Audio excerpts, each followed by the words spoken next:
আজ প্রায় ৬-৭ দিন হইল সে এখানে আসিয়াছে। তুমি তো জানো, জমিদার গৃহিণী কাশীবাসী হইয়াছেন, আর দেবদাস কলিকাতাবাসী হইয়াছে। বাড়ি আসিয়াছে শুধু দাদার সহিত কলহ করিতে আর টাকা লইতে। শুনিলাম এখন সে মধ্যে মধ্যে আসে, যতদিন টাকার জোগাড় না হয় ততদিন থাকে, টাকা পাইলেই চলিয়া যায়। তাহার পিতা মরিয়াছেন আজ ২.৫ বছর হইল। শুনিয়া আশ্চর্য হইবে, এইটুকু সময়ের মধ্যে সে নাকি তাহার অর্ধেক বিষয় উড়াইয়া দিয়াছে। দিশদাস নাকি বড় হিসাবী লোক, তাই কোনো মতে পৈতৃক সম্পত্তি নিজে রাখিয়াছে, না হইলে এতদিনে ৫ জনে লুটিয়া লইত। মদ ও সর্বশান্ত হইতেছে, কে তাহাকে রক্ষা করিবে? একপারে যম, আর তারও বোধ হয় বেশি দেরি নাই। সর্বরক্ষা, যে বিবাহ করেনি। আহা, দুঃখও হয়। সে সোনার বর্ণ নাই, সে রূপ নাই, সে স্ত্রী নাই, এ যেন আর কেহ। রুক্ষ চুলগুলা বাতাসে উড়িতেছে, চোখ কোটরে ঢুকিয়াছে, নাক যেন খাড়ার মতো উদ্যত হইয়া উঠিয়াছে। কি কুৎসিত যে হইয়াছে, তোমাকে আর তা কি বলিব। দেখিলে ঘৃণা হয়, ভয় করে। সমস্ত দিন নদীর ধারে, বাঁধের পাড়ে বন্দুক হাতে পাখি মারিয়া বেড়ায়, আর রৌদ্রে মাথা ঘুরিয়া উঠিলে বাঁধের পাড়ে সেই কুলগাছটার তলায় মুখ নিচু করিয়া বসিয়া থাকে। সন্ধ্যার পর বাড়ি গিয়া মদ খায়, রাত্রে ঘুমায় কি ঘুরিয়া বেড়ায় ভগবান জানেন। সেদিন সন্ধ্যার সময় নদীতে জল আনিতে গিয়াছিলাম, দেখি দেবদাস বন্দুক হাতে ধীরে ধীরে শুষ্ক মুখে চলিয়া যাইতেছে। আমাকে চিনিতে পারিয়া কাছে আসিয়া দাঁড়াইল। আমি তো ভয়ে মরি, ঘাটে জনপ্রাণী নাই। আমি সেদিন আর আমাতে ছিলাম না। ঠাকুর রক্ষা করিয়াছেন যে কোনরূপ মাতলামি কি বদমাইশি করে নাই। নিরীহ ভদ্রলোকটির মতো শান্তভাবে বলিল, মনো, ভালো আছো তো দিদি? আমি আর করি কি, ভয়ে ভয়ে ঘাড় নাড়িয়া বলিলাম, হুঁ। তখন সে একটা দীর্ঘ নিঃশ্বাস ফেলিয়া বলিল, সুখে থাকো বোন, তোদের দেখলে বড় আহ্লাদ হয়। তারপর আস্তে আস্তে চলিয়া গেল। আমি উঠি তো পড়ি, প্রাণপণে ছুটিয়া পালাইলাম। মা গো, ভাগ্যে হাতটাত কিছু ধরিয়া ফেলে নাই। যাক তার কথা, সেসব দুর্বৃত্তের কথা লিখিতে গেলে চিঠিতে কুলায় না। বড় কষ্ট দিলাম কি বোন? আজিও তাহাকে যদি না ভুলিয়া থাকো তো কষ্ট হইবেই, কিন্তু উপায় কি? আর সেজন্য রাঙা পায়ে যদি অপরাধ হইয়া থাকে, তা নিজ গুণে তোমার স্নেহাকাঙ্ক্ষিনী মনোদিদিকে ক্ষমা করিও। কাল পত্র আসিয়াছিল। আজ সে মহেন্দ্রকে ডাকিয়া কহিল, 2টো পালকি আর 32 জন কাহার চাই, আমি এখনই তালসোনাপুরে যাব।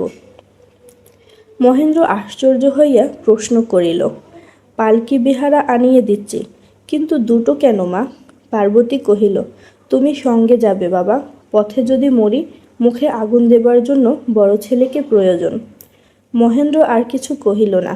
পালকি আসিলে 2 জনে প্রস্থান করিল। চৌধুরী মহাশয় শুনিতে পাইয়া ব্যস্ত হইয়া দাসীকে জিজ্ঞাসা করিলেন। কেহই কিন্তু কারণ বলিতে পারিল না। তখন তিনি বুদ্ধি খরচ করিয়া আরও 5-6 জন দারোয়ান দাসী পাঠাইয়া দিলেন। একজন সিপাহী জিজ্ঞাসা করিল, পথে দেখা হলে পালকি ফিরিয়ে আনতে হবে কি? তিনি ভাবিয়া চিন্তিয়া বলিলেন, না, তাতে কাজ নেই, তোমরা সঙ্গে যেও, যেন কোনো বিপদ আপদ ঘটে না।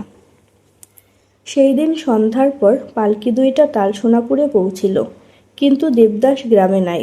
সেদিন দ্বিপ্রহরে কলিকাতায় চলিয়া গিয়াছে। পার্বতী কপালে করাঘাত করিয়া বলিল, অদৃষ্ট। মনোরমার সহিত সাক্ষাৎ করিল। মন বলিল, পারু কি দেবদাসকে দেখতে এসেছিলে? পার্বতী বলিল, না, সঙ্গে করে নিয়ে যাবার জন্যে এসেছিলাম। এখানে তার আপনার লোক তো কেউ নেই। মনোরমা অবাক হইল, কহিল, বলিস কি? লজ্জা করত না? লজ্জা আবার কাকে? নিজের জিনিস নিজে নিয়ে যাব, তাতে লজ্জা কি? ছি ছি, ও কি কথা? একটা সম্পর্ক পর্যন্ত নেই, অমন কথা মুখে এনো না। পার্বতী ম্লান হাসি হাসিয়া কহিল, মনোদিদি, জ্ঞান হওয়া পর্যন্ত যে কথা বুকের মাঝে বাসা করে আছে, 1-8বার তা মুখ দিয়ে বার হয়ে পড়ে। তুমি বোন, তাই এ কথা শুনলে। পরদিন প্রাতকালে পার্বতী পিতামাতার চরণে প্রণাম করিয়া পুনরায় পালকিতে উঠিল। আজ 2 বৎসর হইতে অশথঝুরি গ্রামে চন্দ্রমুখী ঘর বাঁধিয়াছে। ছোট নদীর তীরে একটা উঁচু জায়গায় তাহার ঝরঝরে দুখানি মাটির ঘর, পাশে একটা চালা, তাহাতে কালো রঙের একটা পরিপুষ্ট গাভী বাঁধা থাকে। ঘর দুইটির একটিতে রান্না ভাড়ার, অপরটিতে সে শোয়। উঠান পরিষ্কার পরিচ্ছন্ন, রমা বাগদির মেয়ে, রোজ নিকাইয়া দিয়া যায়। চতুর্দিকে ভেরেন্ডার ভেড়া, মাঝখানে একটা কুলগাছ, আর একপাশে তুলসীর ঝাড়। সম্মুখে নদীর ঘাট, লোক লাগাইয়া খেজুর গাছ কাটিয়া সিঁড়ি তৈরি করিয়া লইয়াছে। সে ভিন্ন এ ঘাট আর কেহ ব্যবহার করে না। বর্ষার সময় দুকুল পুড়িয়া চন্দ্রমুখীর বাটির নিচে পর্যন্ত জল আসে।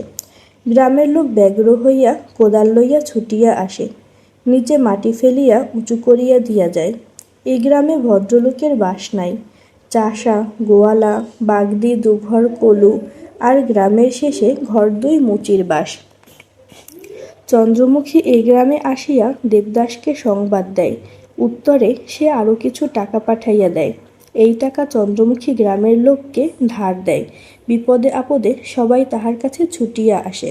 টাকা লইয়া বাড়ি যায়। চন্দ্রমুখী সুদ লয় না, তাহার পরিবর্তে কলাটা, মূলাটা, খেতে শাক সবজি তাহারা ইচ্ছা করিয়া দিয়া যায়। আসলের জন্য কখনো পীড়াপিড়ি করে না। যে দিতে পারে না সে দেয় না। চন্দ্রমুখী হাসিয়া বলে, আর তোকে কখনো দেব না। সে নম্রভাবে বলে, মা ঠাকুরন, আশীর্বাদ করো, এবার যেন ভালো ফসল হয়। চন্দ্রমুখী আশীর্বাদ করে।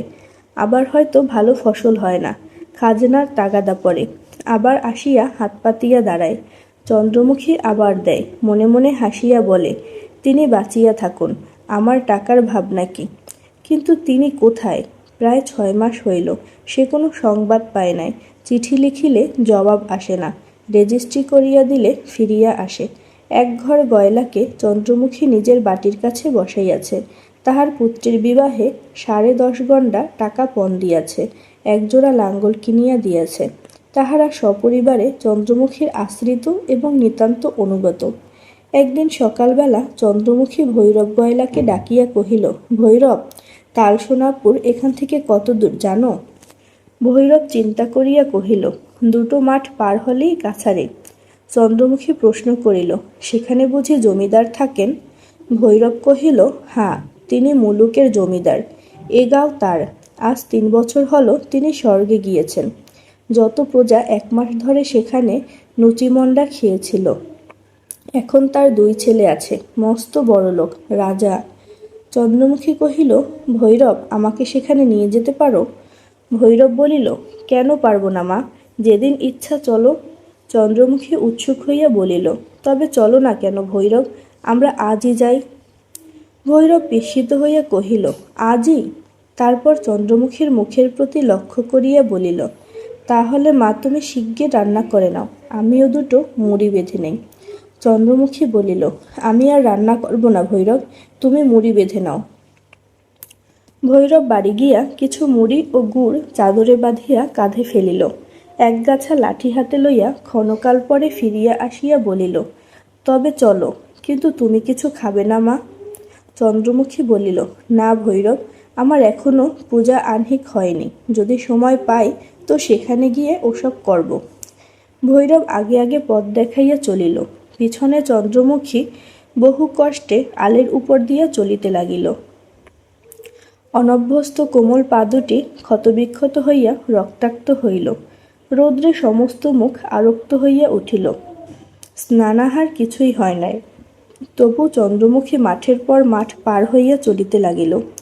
মাঠের কৃষকেরা আশ্চর্য হইয়া মুখপানে চাহিয়া রহিল। চন্দ্রমুখীর পরিধানে একখানা লাল পেরে কাপড়, হাতে 2 গাছা বালা, মাথায় কপালের উপর পর্যন্ত আধ ঘোমটা, সমস্ত দেহ একখানা মোটা বিছানার চাদরে আবৃত।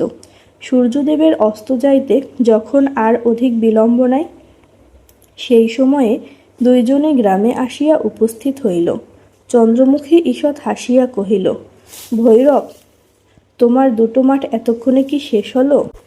ভৈরব পরিহাসটা বুঝিতে না পারিয়া সরলভাবে বলিল, মা ঠাকুরন, এইবার এসেছি। কিন্তু তোমাদের এই সুখী শরীরে আজ কি আর ফিরে যেতে পারবে? চন্দ্রমুখী মনে মনে বলিল, আজ কেন, কাল বোধ করি এ পথ হাঁটতে পারবো না। প্রকাশ্যে কহিল, ভৈরব, গাড়ি পাওয়া যায় না? ভৈরব বলিল, যায় বই কি মা, গরুর গাড়ি ঠিক করব? গাড়ি ঠিক করিতে আদেশ করিয়া চন্দ্রমুখী জমিদার বাটি প্রবেশ করিল। ভৈরব গাড়ির বন্দোবস্তে অন্যদিকে গেল।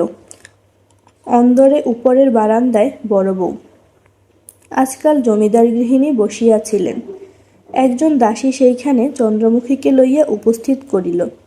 উভয়ে উভয়কে নিরীক্ষণ করিল। চন্দ্রমুখী নমস্কার করিল। বড়বধূর দেহে অলঙ্কার ধরে না, চোখের কোণ দিয়া অহংকার ফাটিয়া পড়িতেছে। ঠোঁট দুটা ও দাঁতগুলো পান ও মিশিতে প্রায় কালো হইয়া গিয়াছে। একদিকের গাল উঁচু, বোধহয় দোক্তা, আর পানে ভরা আছে। এমন টান করিয়া চুল বাঁধা যে খোপাটা মাথার ডগায় উঠিয়াছে। দু কানে ছোট বড় ২০-৩০টা মাকড়ি, নাকের একদিকে নাকচাবি, অপরদিকে মস্ত ফুটা, বোধহয় শাশুড়ির আমলে তাহাতে নথ পরা হইত। চন্দ্রমুখী দেখিল, বড় বউয়ের বেশ মোটাসোটা মাজা ঘষা দেহ, বর্ণ বেশ শ্যাম, বেশ ভাসা চোখ, গোল ধরনের মুখ, পরনে কালাপেরি শাড়ি, গায়ে একটা দামি জামা। সেইটা দেখিয়া চন্দ্রমুখীর ঘৃণা বোধ হইল। আর বড় বউ দেখিলেন, চন্দ্রমুখীর বয়স হইলেও শরীরে রূপ ধরে না। দুজনেই বোধ করি সমবয়সী, কিন্তু বড় বউ মনে মনে তাহা স্বীকার করিলেন না। এই গ্রামে পার্বতী ভিন্ন অতখানি রূপ তিনি আর কাহারও দেখেন নাই।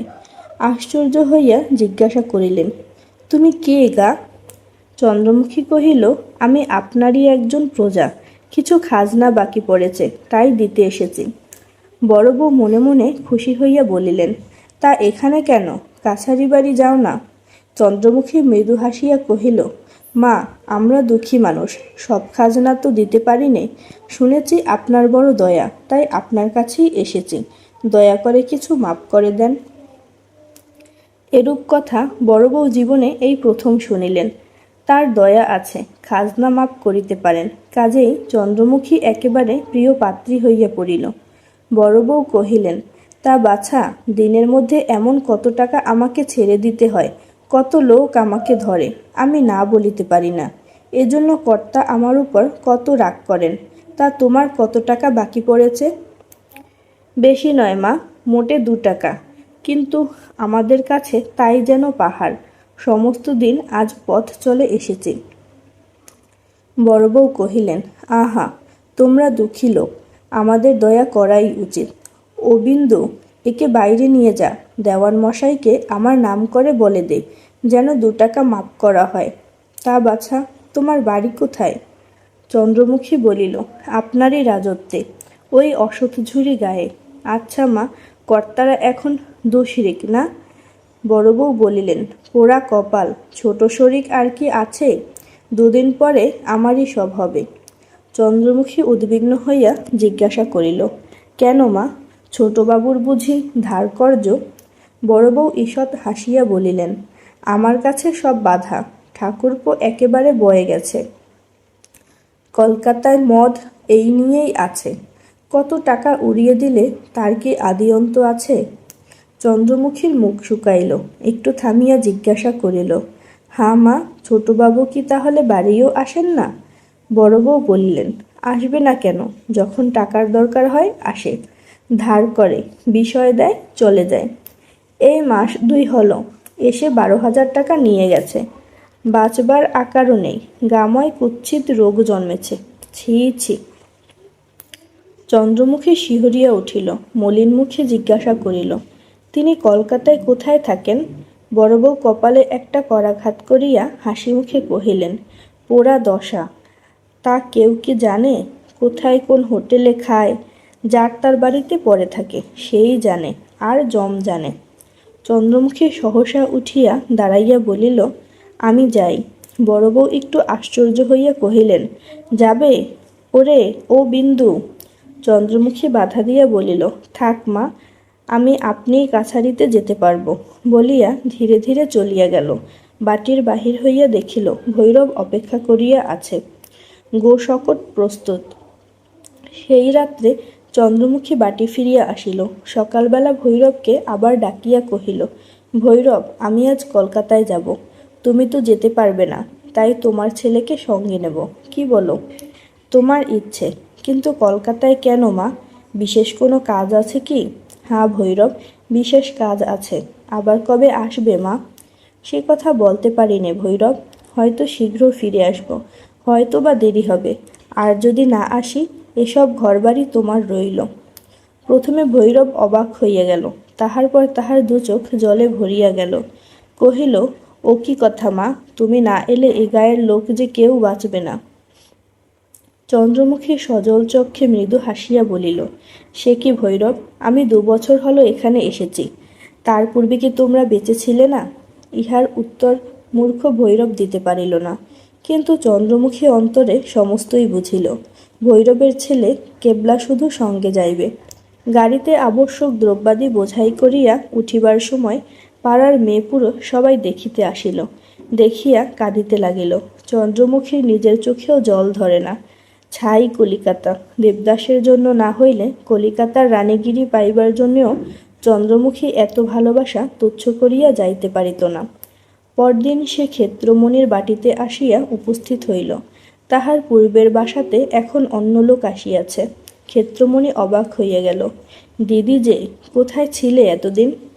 চন্দ্রমুখী সত্য কথা গোপন করিয়া বলিল, এলাহাবাদে ছিলাম। ক্ষেত্রমণি ভালো করিয়া নজর দিয়া তাহার সর্বাঙ্গ নিরীক্ষণ করিয়া কহিল, তোমার গহনাগাটি কি হলো দিদি? চন্দ্রমুখী হাসিয়া সংক্ষেপে বলিল, সব আছে।